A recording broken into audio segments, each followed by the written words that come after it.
Meninas e meninos do meu coração varonil, que bom vê-lo aqui no nosso YouTube. Vamos falar a partir de agora um pouquinho mais da nova lei de licitações. Estamos aí com uma série, né? Toda terça, toda quinta-feira, um espaço para você reservado no nosso YouTube para falar um pouquinho mais sobre a nova lei de licitações. E eu vou tentar trazer para você aquilo que tem de diferença em relação à lei 8666, previsão na lei 10.520 ou mesmo o RDC. Tais diplomas foram incorporados, tudo reunido numa lei só. Mas tais diplomas continuam vivos até o dia 1º de 4 de 2023. Pois é, teve uma extensão aí em seu vigor, em sua força, em sua eficácia social. Então nós temos aí paralelamente uma nova lei e a banca examinadora pode muito bem, né, carinhosamente, digo, na verdade, não carinhosamente, querer castigar você, cobrando assuntos de leis antigas.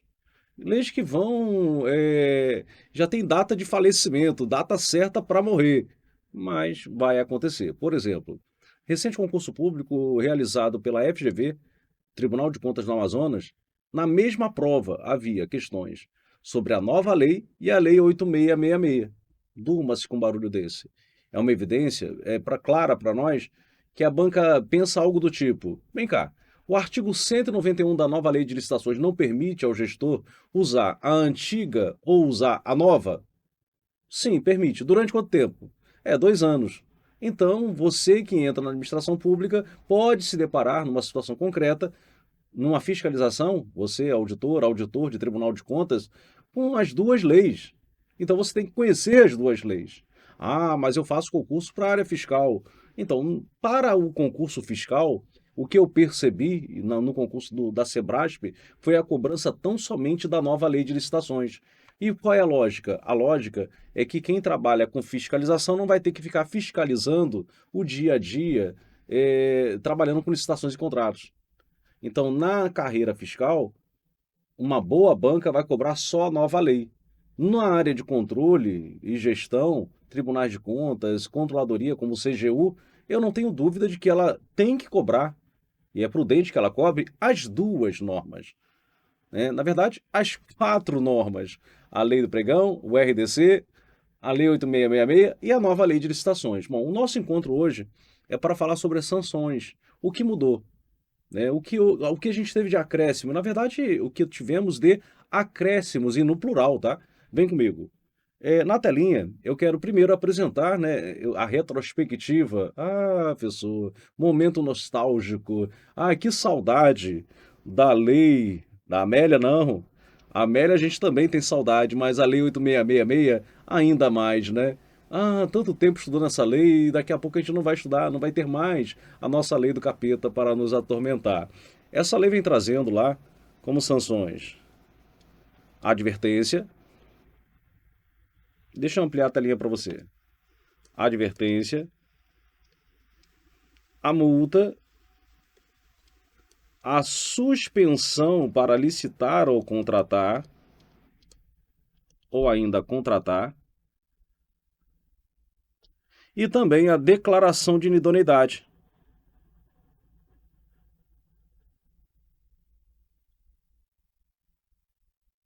Bom, o que nós temos na antiga lei, nessa lei 8666? A multa é uma penalidade de natureza pecuniária e pode ser cumulada com as demais. A multa serve, da multa, a gente faz o desconto de natureza autoexecutória, um desconto autoexecutório da garantia eventualmente depositada pela empresa, garantia contratual. Então, até o valor da garantia contratual tem natureza autoexecutória. Sabemos que a suspensão ela tem como abrangência o órgão e a entidade aplicadora, e a declaração de inidoneidade é a pior das penalidades, a mais grave das penalidades. Inclusive, sua abrangência É para toda a administração pública. Toda a administração pública. É como assim, professor? Não entendi. Toda? Então, se o município aplica a declaração de idoneidade, se estende para toda a administração pública? União, estados, IDF? Exatamente isso. E todos os demais municípios? Exatamente isso. Então, é muito grave. É bem grave a declaração de idoneidade quando comparada com a suspensão da lei de licitações, que é só para aquele órgão, só para aquela entidade. Então, se o Banco Central eventualmente suspende a empresa, o Ministério da Saúde pode, ainda que no âmbito federal, contratar essa empresa. Olha que estranho, né? Interessante. Bom, tem alteração também aqui na compreensão da autoridade que tem competência para suspender ou declarar a inidoneidade. Olha só que bacana. Dentro da Lei 8666, a suspensão não é do órgão, não é na entidade, então é a autoridade máxima desse órgão, é a autoridade máxima dessa entidade. Na Lei 8666 de 1993, no entanto, a declaração de idoneidade tem como competência aqui, ó, de quem é a competência, professor? Eu lembro que a competência é de gente grande, né? É bem grande. Ministro, ministra, né? Ministro, ministra de Estado, ou ainda secretária, secretário de Estado. Eu sempre discuti muito a aplicação dessa competência, porque ministro de Estado é a autoridade máxima dentro do Executivo. Secretário ou secretária de Estado são autoridades máximas dentro do Executivo. Então, será que a declaração de inidoneidade poderia ser aplicada dentro do Poder Judiciário? Então, foi uma empresa contratada no Judiciário e por lá fez merdinha. Então, a declaração de inidoneidade ainda assim pertence ao ministro de Estado? Bom, pela literalidade da Lei de Licitações e Contratos, sim. Mas pela lógica e pela jurisprudência e a doutrina anterior, a gente sabia que não. E parece que tudo isso foi corrigido dentro da nova Lei de Licitações. Então, esse é o quadrante que a gente tem na Lei 8666. Agora vamos fazer o seguinte. Olha que bacana, né? A cabeça da concurseira do concurseiro agora vai ficar assim, um pouquinho de lá, um pouquinho de cá, né? Não mistura a porra, não, não pode. Nem o administrador pode misturar as normas diante de uma situação concreta e nem você pode misturar agora. Então você vai ter que separar bem isso na hora da prova. A antiga da nova e as peculiaridades dentro da nova que são diversas, várias. Por exemplo, já começa aqui a prova. Advertência, ok. Multa, ok. Declaração de idoneidade. O que mudou? Ah, professor, não mudou nada. Como assim não mudou nada? É sério, você não enxerga isso? Advertência, multa, suspensão, declaração de idoneidade. Advertência, multa, suspensão? Não. O que nós temos aqui é o impedimento. Então a prova já começa aqui, ó. Impedimento. O impedimento é uma modalidade licitatória é uma modalidade sancionatória nova? Não, não é. Não, professor, é nova. Bom, é nova comparado com a Lei 8666. O impedimento tinha sua previsão lá no artigo 7º da Lei 10.520 de 2002, que é a nossa lei do pregão. Foi quando se inaugurou por lá um impedimento para licitar ou contratar. E o impedimento é diferente, bem diferente da suspensão. Não em relação à competência para aplicar, não, porque continua sendo do órgão da entidade. Mas a diferença quanto à abrangência. Gente, não tem jeito. Essa questão vai cair demais em prova. E vai derrubar muita gente. Vai de onde? Do concorrente. Aqui no De Olho na Questão, a gente não vai cair. Se cair, levanta. Atenção, impedimento em relação à abrangência. Suspensão em relação à abrangência. Bom, acabou de ser dito para você que a suspensão, a abrangência da suspensão é órgão ou ainda entidade. Então, se eventualmente, eu dei o exemplo lá do Banco Central, vou falar CVM, uma outra autarquia federal, aplica a suspensão, o Ministério da Segurança Pública e Justiça pode contratar. Ou seja, aqui fica suspensa. Está suspensa. Não pode licitar ou contratar na entidade CVM. Mas aqui pode, aqui ok. Extremamente estranho, né? Não serve para a CVM, a autarquia federal, mas serve para o órgão Ministério da Segurança Pública e Justiça. Eita, que coisa meio ilógica, né? Uma entidade que não presta para uma entidade federal, mas presta para um órgão federal. Pois é, esse é o raciocínio na Lei 8666. Graças a Deus isso mudou, né? Agora não temos mais a suspensão, temos o impedimento. Em termos de abrangência, é toda entidade política. Não entendi, professor. Tá, eu te explico. Suponha que o ministério aplique o impedimento. A autarquia pode contratar? Toda entidade política? É, toda. Não, professor. Se é toda entidade política, então vale para toda a União. Se foi dentro do Estado, todo DF, todo município. É isso, gente. Vale para toda entidade política sancionadora. Então tem uma abrangência muito maior do que a suspensão, porém menor do que a declaração de inidoneidade. Porque a declaração de inidoneidade vale para a administração pública brasileira em geral, total. Então esse é o primeiro detalhe da prova, anota aí porque vai cair. Prosseguindo. Agora vamos falar um pouquinho sobre advertência. A advertência nunca teve um tratamento na Lei 8666. A gente sabe que a advertência é uma sanção por conta de uma infração de natureza leve, mas nunca houve uma configuração muito detalhada para ela. Ah, vou aplicar advertência. Sim. Como? Em que casos? Fica uma certa discricionariedade por parte do administrador. Não que ele não deva aplicar advertência, o ato é vinculado nesse sentido. Mas em relação à infração, havia, no momento da gradação, uma certa discricionariedade.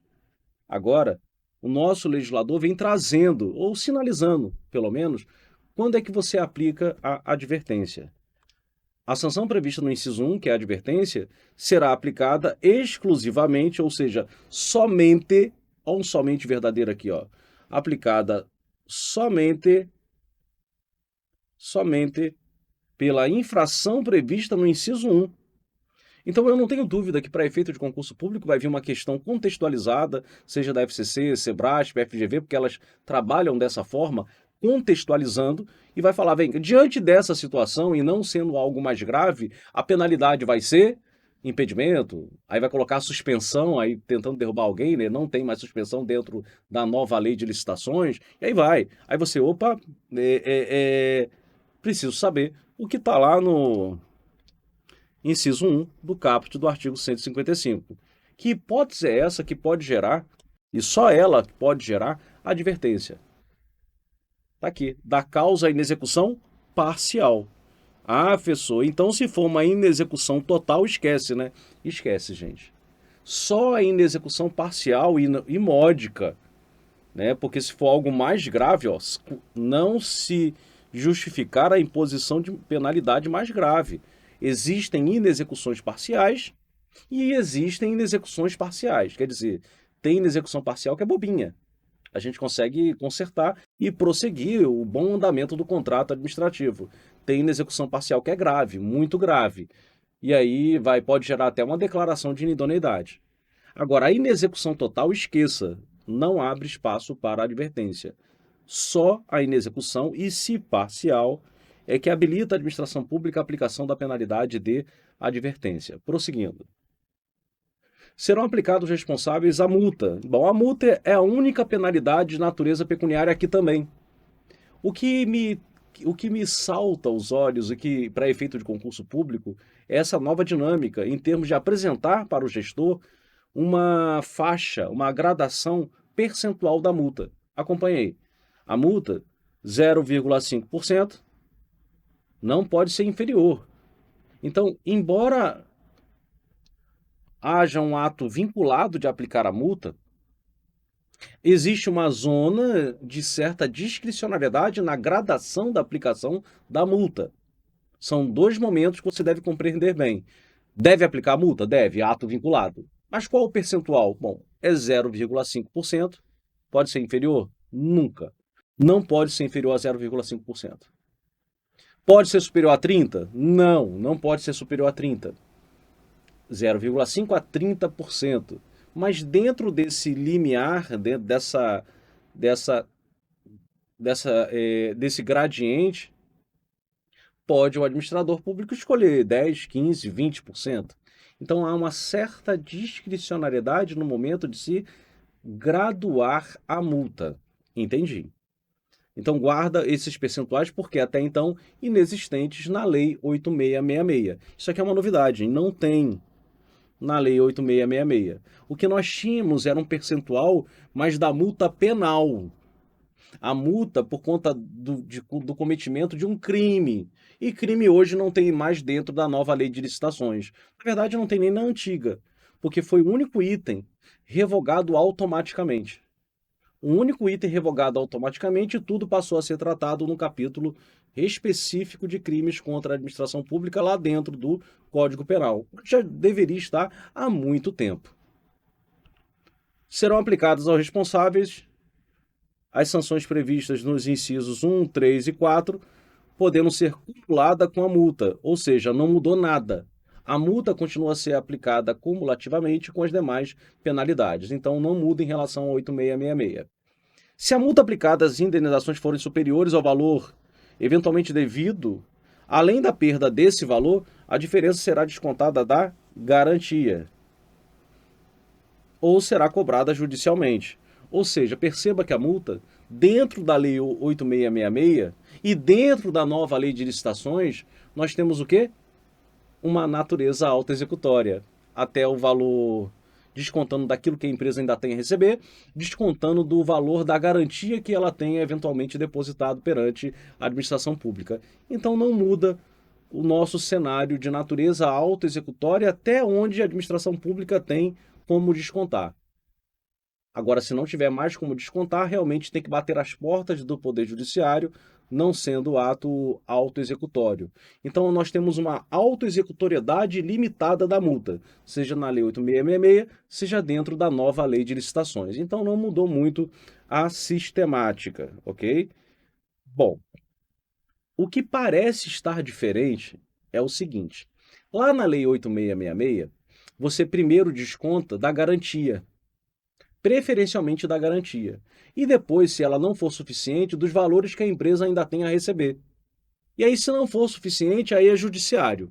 Aqui, parece que houve uma inversão, né? Forem superiores ao valor de pagamento eventualmente devido, além da perda desse valor, a diferença descontada da garantia. Parece que eles inverteram o grau de preferência. Então, a preferência primeira é valor devido para a empresa, desconta. Se não for suficiente, aí você vai para a garantia. Então, houve uma inversão do grau de preferência em relação à Lei 8666. Isso é muito pouco percebido. Mas você, aqui no De Olho na Questão, tem que perceber tudo e levar tudo para efeito de prova. Né? Olha quanta coisa mudou, né, gente? Uma nova lei, o pessoal fala, mas a nova lei ela é pequena, a nova lei... Não, não, ela é gigante, ela tem muitas informações.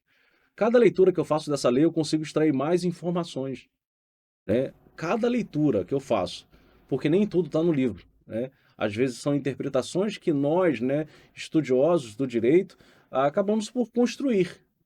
Nem tudo a gente pode falar, porque são construções nossas. E a lei é muito nova. É como um filho que o legislador colocou, ainda tem a sua personalidade, mas vai criar, né,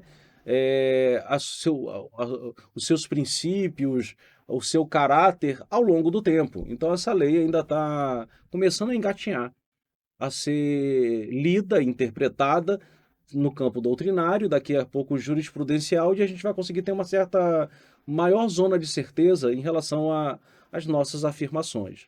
Prosseguindo. Serão aplicados ao responsável pelas infrações multa, beleza.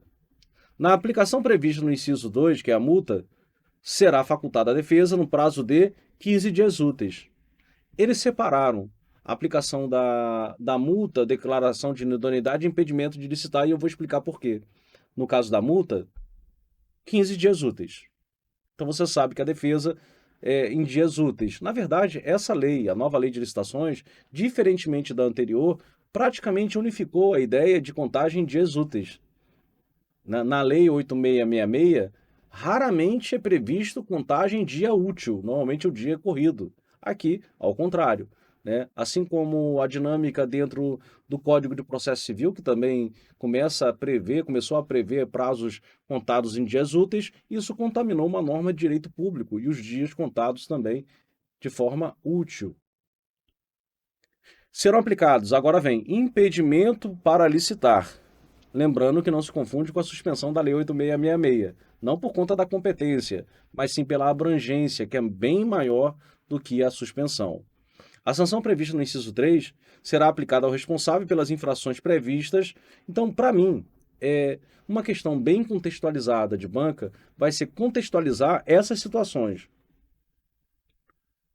para poder falar que não é algo que gere uma penalidade mais grave, né? E você vai ter que interpretar qual é a penalidade aplicável. Ah, entendi. Então eu tenho que guardar essas situações? Sim. Você deve guardar essas situações para que marque na hora da prova impedimento de licitar. E o prazo máximo de 3 anos. E perceba que no âmbito do ente federativo. Ah, professor, bateu com o que você falou, né? Exatamente. É no âmbito da entidade federativa toda. Não é só o órgão ou entidade que aplicou, não.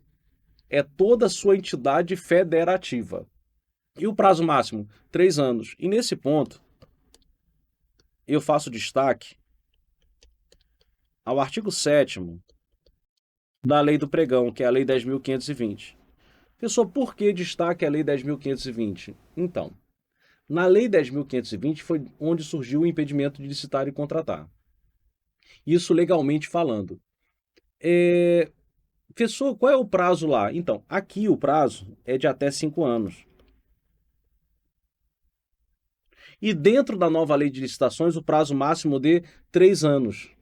Então, como o pregão é uma modalidade licitatória também prevista dentro da nova lei de licitações, a questão pode envolver um pregão realizado sobre a nova dinâmica, aí vem colocando lá que a empresa se recusa à assinatura do contrato, e nesse caso vai ser gerado um impedimento no prazo de. Aí aplicou o impedimento no prazo de 4 anos. 4 anos. Aí vai perguntar que a autoridade é incompetente, vício na autoridade, vício na abrangência, vício no prazo. Aí você, vício no prazo? Com certeza não é. Porque eu lembro que eu li que era até 5 anos. 4 anos está dentro de 5. Pois é. Só que é nova dinâmica, é a nova lei de licitações. Pela nova lei de licitações, o prazo é menor. O prazo é de, no máximo, 3 anos. Então isso vai cair em prova? Vai cair em prova de maneira contextualizada, levando você ao raciocínio da antiga Lei 10.520, mas a questão aborda a nova Lei de Licitações. Então fica atento a essa alteração. O licitante ou contratado será responsabilizado administrativamente. Eu quero que você guarde essas situações como impedimento de licitar ou contratar. Causa inexecução parcial. Peraí. Mas inexecução parcial não é advertência? Calma, é advertência. Só que aqui causou um grave dano à administração. Então é mais grave. Algo mais grave gera impedimento. Se fosse só inexecução parcial, sem falar nada, advertência. Inexecução parcial causando grave dano à administração, aí é impedimento. Da causa inexecução total. Ah, legal. Então eu sei que a parcial sozinha é advertência, a parcial com grave dano é impedimento e total é impedimento. Deixar de entregar a documentação quando exigida. Você vai participar de um pregão, você declara durante a abertura da sessão eletrônica que possui toda a documentação de habilitação. É uma declaração que a empresa tem que oferecer durante o início, logo no início, aberta a sessão. Não que ela vai ser habilitada não, porque tem uma inversão de fases. Aí tem o julgamento, a empresa é declarada a mais bem classificada e o pregoeiro, a pregoeira convoca, ó, agora me mostra a sua documentação. Não, eu não tenho, ou seja, deixou de entregar. Isso é muito, assim, isso é grave, gente. É grave, porque agora vai ter que voltar para a segunda empresa, vai começar tudo de novo, é gasto de tempo, de dinheiro. Licitar não é uma brincadeira, não é um jogo, um joguinho entre a administração pública e empresas. É algo muito sério, que além do tempo envolve um vultoso recurso público para poder licitar. Não manter a proposta. Não manter a proposta. A empresa venceu, apresentou a documentação, só que não mantém a proposta. Não celebrar o contrato. Ensejar o retardamento da execução ou entrega do objeto sem motivo justificado. Entendi. Agora, vamos a mais, né, a mais braba das penalidades, que é a declaração de inidoneidade. Por que que ela é braba? Gente, ela é brava, né? Brava porque alcança a administração pública brasileira toda. Toda, todo mundo. Ou seja, uma empresa que foi constituída e ela tem como clientes principais a administração pública, ela está fodida, ela está lascada, porque ela não vai ser contratada no Brasil inteiro. Pois é. A sanção prevista no inciso 4 alcança, olha aqui, ó, âmbito da administração pública de todos os entes. Então, enquanto o impedimento, enquanto a suspensão lá da Lei 8666 é só o órgão entidade, o impedimento da nova lei é um ente federativo, aqui a declaração é todos os entes federativos. Prazo mínimo de 3. Mas por que prazo mínimo de 3? É o limite superior do impedimento. O impedimento é o máximo de 3. A declaração começa no mínimo 3. E qual é a novidade? Bom, a novidade é a seguinte. Deixa eu trazer para você um detalhe aqui. Aqui não é um máximo de 3? Você sabia que lá na lei de licitações e contratos, a suspensão é de até 2 anos? Pode ser algo que a banca também faça com você. Ela vai colocar o máximo de 2 anos para trazer e confundir com a suspensão da lei de licitações e contratos. Cuidado. E aqui, a declaração de inidoneidade, lá na lei de licitações e contratos, é de, no mínimo, 2 anos. Então, teve diferença? Teve. Em relação aos prazos máximos e mínimos do impedimento e da declaração de inidoneidade. Só que tem mais um detalhe. Não havia na lei de licitações e contratos um prazo máximo da declaração de inidoneidade. Aí você, essa porra é uma pena de natureza perpétua. Não, porque a empresa poderia se reabilitar depois de 2 anos. Então não tem nada de natureza perpétua, não.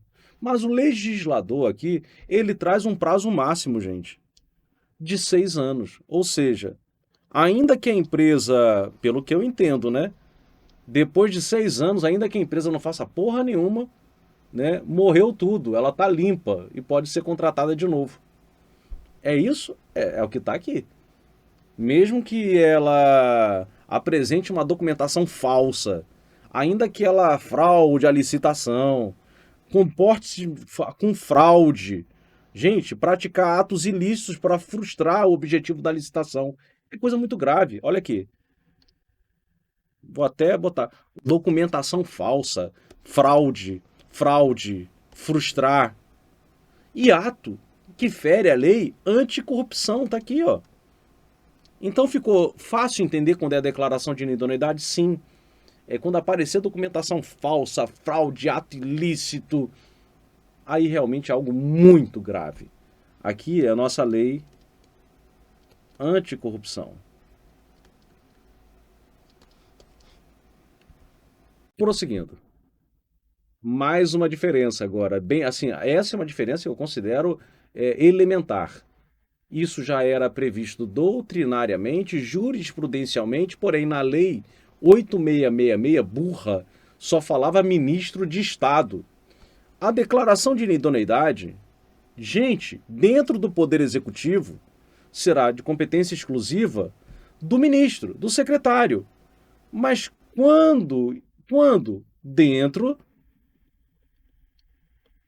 da administração direta do executivo. Espera aí, professor. Então você está dizendo que se foi o cometimento dentro da administração indireta, a autarquia ou fundação pode aplicar? Sim, pode. A competência vai ser exclusiva da autoridade máxima da autarquia. Então, se houve um procedimento licitatório dentro da Anvisa, Agência Nacional de Vigilância Sanitária, que é uma autarquia sob regime especial, nominada de agência reguladora, é a aplicação pelo diretor-presidente da Anvisa? Sim, não é pelo ministro. Então, olha essa mudança radical, radical, não é só ministro do Estado, não. Quando aplicada pelos órgãos do Judiciário, Legislativo, Ministério Público, Defensoria, e eu vou acrescentar, o legislador não colocou, mas a gente acrescenta, Tribunal de Contas. Por que não o Tribunal de Contas? Ele não faz parte do Legislativo, ele também, tá? E no desempenho da função será de competência exclusiva da autoridade de nível hierárquico equivalente às autoridades referidas no inciso 1, na forma do regulamento. É isso, não é ministro de Estado. Ado, cada poder dentro da, ou função essencial dentro do exercício da função administrativa tem competência para aplicar a declaração de inidoneidade. Não é ministro de Estado, gente, não é secretário de Estado, ok? Prosseguindo. A aplicação das sanções previstas no inciso 3 e 4 vai ser instaurada, olha aqui, uma comissão. Agora você entendeu por que que a multa, o prazo é de 15 dias úteis. Só que para a aplicação da multa você não tem instauração por uma comissão. Como o impedimento é muito grave, como a declaração é muito grave, esse processo de responsabilização vai ser conduzido por uma comissão. Quantos servidores? Bom, normalmente, quando a gente fala processo administrativo, processo de responsabilização, a nossa cabeça concursística vem 3 dias, três servidores, no mínimo 3. Não, não. 2. Estáveis. Servidores estáveis na administração. Tá aqui. Que avaliar os fatos, aí, bom, 15 dias. É claro que o órgão, aí o parágrafo primeiro, sensível à realidade que talvez você não tenha, né? Servidores estáveis. Mas tem que ter alguém com conhecimento e com permanência, né? Dentro da administração pública, vem trazendo. Ou empregados pertencentes aos seus quadros, preferencialmente com no mínimo 3 anos tempo de serviço. Preferencialmente, não é exclusivamente. Então, o empregado que passou no concurso público e está lá 1 ano, ele pode? Pode. Ah, não, professor, tem que ter 3 anos. Não, gente. Leia de novo. Preferencialmente 3 anos. E bem provavelmente a gente vai conseguir encontrar na administração pública empregados com mais de 3 anos. Na hipótese de deferimento, aí vem. A prescrição ocorrerá em 5 anos, contados da ciência da infração. Mais um detalhezinho de prova. Não é da prática do ato. Da prática? Não, não é da prática. É quando se tem ciência da infração pela administração. E será interrompida, suspensa, suspensa. O que que a banca vai fazer? É isso mesmo. Primeiro, ela vai trocar ciência por prática do ato. Elas adoram fazer isso. Segundo, ela vai ficar brincando aqui em interrompida e suspensa. Ah, vai mesmo. Onde está interrompida, coloca suspensa, onde está suspensa, coloca interrompida. Quando se interrompe? Com a instauração do processo. Instaurou o processo, interrompe. Quer dizer, volta a contar de novo. Volta a contar por inteiro. Interrompida tem T e inteiro também tem a letra T. Então, volta a contar por inteiro. E suspensa, segura. Segura o prazo que correu e quando voltar a correr, reaproveita o prazo corrido. Suspensa pela celebração do acordo de leniência, suspensa por decisão judicial que inviabilize a conclusão da apuração. Ou seja, decisão judicial pode suspender? Pode. Não é que vá, até por conta do princípio da independência entre as instâncias.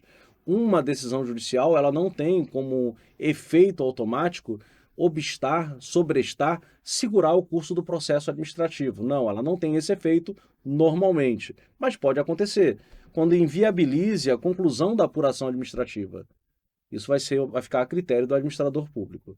Agora, atenção para um detalhe muito pouco percebido. Eu quase não vi as pessoas falando por aí. O que acontece? O acordo de leniência, ele está previsto, dentre outros diplomas, lá na lei anticorrupção, está aqui. Quando se abre, né, quando se instaura o acordo, quando se aceita o acordo, ele tem como efeito interromper a prescrição. Ou seja, ele interrompe a prescrição pela lei anticorrupção. Mas a celebração do acordo dentro aqui, ele suspende a prescrição. Estranho, né? Muito estranho. É extremamente estranho. Ou seja, ele suspende a prescrição dentro da nova lei de licitações, mas tem como efeito interromper a prescrição na lei anticorrupção. Me parece ter aqui uma certa dissonância, discordância. Eles até tentaram modificar a lei anticorrupção para falar que o acordo suspenderia o prazo prescricional e não só interromperia. Mas isso não passou. Então, hoje ainda o acordo interrompe a prescrição. Então, você concursando, cuidado na hora da prova. Se for uma questão envolvendo a lei anticorrupção, o acordo de leniência interrompe a prescrição. Se for uma questão sobre a nova lei de licitações, o acordo ele suspende a prescrição do processo de responsabilização para aplicação de impedimento e declaração de inidoneidade. Perfeito? Prosseguindo. É o nosso último item. É admitida a reabilitação do licitante.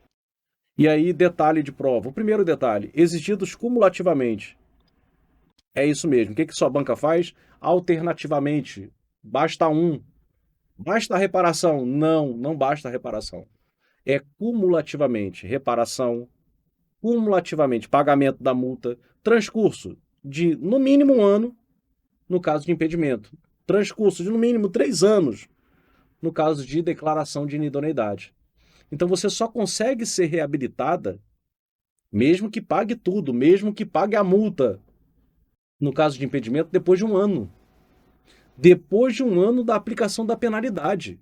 Como assim? Suponha que a empresa foi impedida de licitar por 3 anos. Aí, 6 meses depois, ela vai lá e reintegra o que ela vai fazer o ressarcimento integral e vai pagar a multa. E aí, tranquilo? Não, não. Ela vai ter que aguardar o prazo de um ano da aplicação da penalidade. Então, ela vai ter que aguardar mais 6 meses. Ela já cumpriu 6 meses de penalidade, aí chegou no final dos 6 meses, pagou a multa, ressarciu o erário, mas foi a aplicação de 3 anos, né? 3 anos. Então, ela tem mais 6 meses de quarentena, sem poder licitar perante o ente federativo. No caso da declaração de inudabilidade é muito mais grave, né? Ela recebeu 6 anos, porque é no máximo 6, né? 6 anos. 6 anos sem poder licitar. Ah, legal. E aí, o que acontece? Bom, nesse caso concreto, se são 6 anos, depois ela da aplicação da penalidade, ela depois de 4 anos, ela vai lá e paga. Aí eu pergunto, são 3 anos da aplicação da penalidade. Já se passaram, né? Então ela já é reabilitada automaticamente, porque ela já cumpriu mais de 3 anos. E aí vem, cumprimento das condições de reabilitação do ato punitivo, análise jurídica prévia, para saber se realmente merece ou não ser reabilitada, tem análise jurídica prévia, então é um parecer jurídico obrigatório.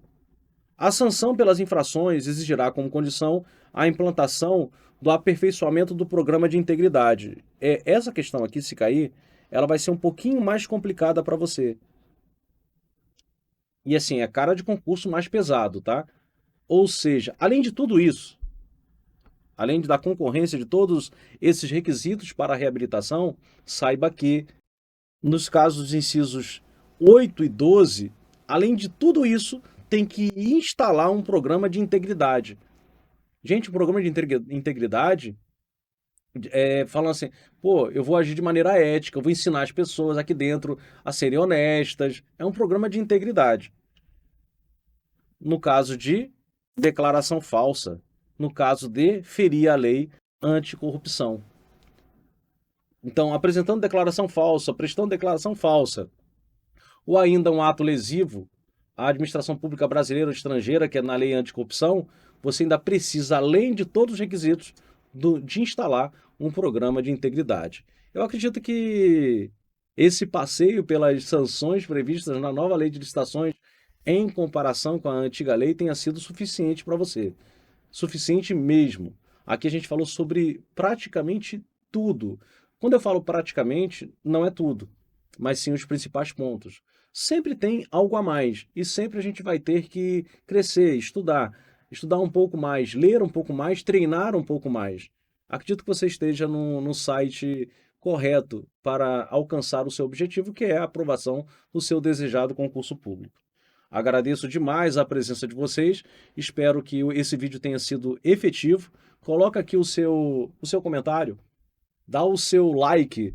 Ah, eu não gostei, eu vou dar o dislike. Não faça isso. Não tenha ódio. Não destile o seu ódio dentro da rede social, né? Ah, vou fazer um comentário de que o professor é horroroso. Não faça isso. Não queime o seu professor. Faz o seguinte, ao contrário. Não gostou, coloca o like, né? Porque quando o professor vê esse like, ele... Ai, pô, quanto like, né? Vou apresentar um vídeo ainda melhor da próxima vez. Gente, muito obrigado pelo carinho de vocês. De olho na questão. Parceiro das grandes conquistas.